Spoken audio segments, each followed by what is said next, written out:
Good morning student. Myself Maya Sononi. मैं आपको 7th standard को हिंदी पढ़ाने वाली हूँ। तो आज हम हिंदी टेक्स्ट बुक का लेसन नंबर 1 पढ़ेंगे, जो पोएम है जिसका नाम है नदी। आप सभी को पता है पानी का जो है, पानी हमें अलग अलग स्रोतों से प्राप्त होता है। जैसे सबसे पहला स्रोत यदि देखा जाए पानी का, तो वह है रेन यानी बारिश से हमें पानी प्राप्त होता है। उसके बाद फिर वह नदी, तालाब, इधर अलग अलग जगहों से भी हमें जो है पानी मिलता है। तो आज हमें नदी इस कविता के द्वारा कवि हमें श्याम नारायण पांडे जी कहना चाहते हैं कि नदी जैसे संघर्ष करती है, वैसे ही हमें भी संघर्ष करते हुए अपने जीवन के लक्ष्य तक पहुंचना चाहिए। तो चलिए हम कविता नंबर 1 पढ़ते हैं, नदी। प्रस्तुत कविता नदी के संघर्षपूर्ण जीवन की कहानी कहती है।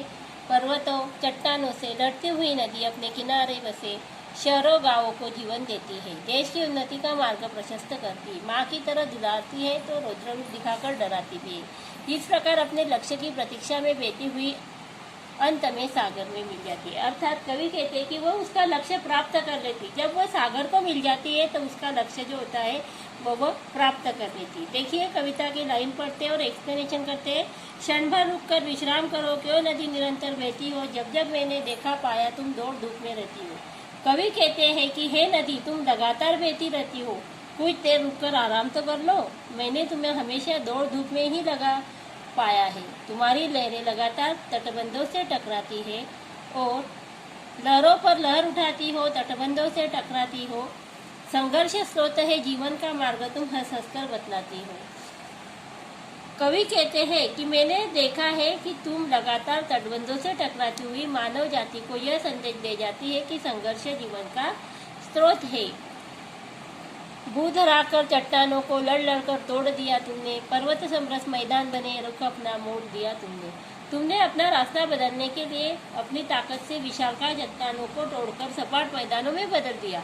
जहाँ एक और ताकतवर लोगों का मुकाबला तुम ताकत से करती हो, वही दूसरी ओर कमजोर व्यक्तियों को स्नेह और दुलार देती हो और फसलों को जीवन देती है। ताकत से काटा, कमजोरों को गुजकार दिया, ऊंचे शिखरों पर वार किया, फसलों को चुबा प्यार दिया।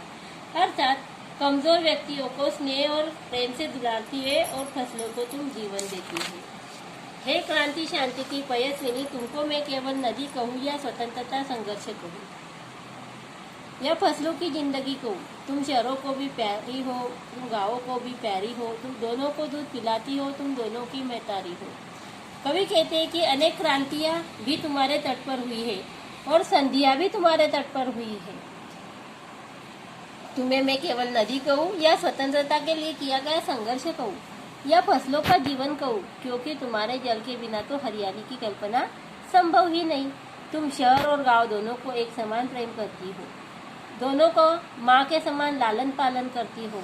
तुम्हारे तट पर बने हुए नंगल, भाखड़ा, रिहन आदि तेरे जाए हैं, छोने हैं। तेरी महानता के आगे पर्वत भी लगते बोले हैं।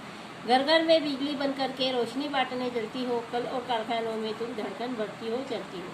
कवि कहते हैं कि नंगल, भाखड़ा, रिहन ये आदि वाहन को जो है तुम्हारे बच्चे हैं, जिसे तुमने जन्म दिया है। तुम इतना महान हो कि विशाल पर्वत भी तुम्हारे आगे जो है बोलने लगते हैं, अर्थात छोटे लगते हैं।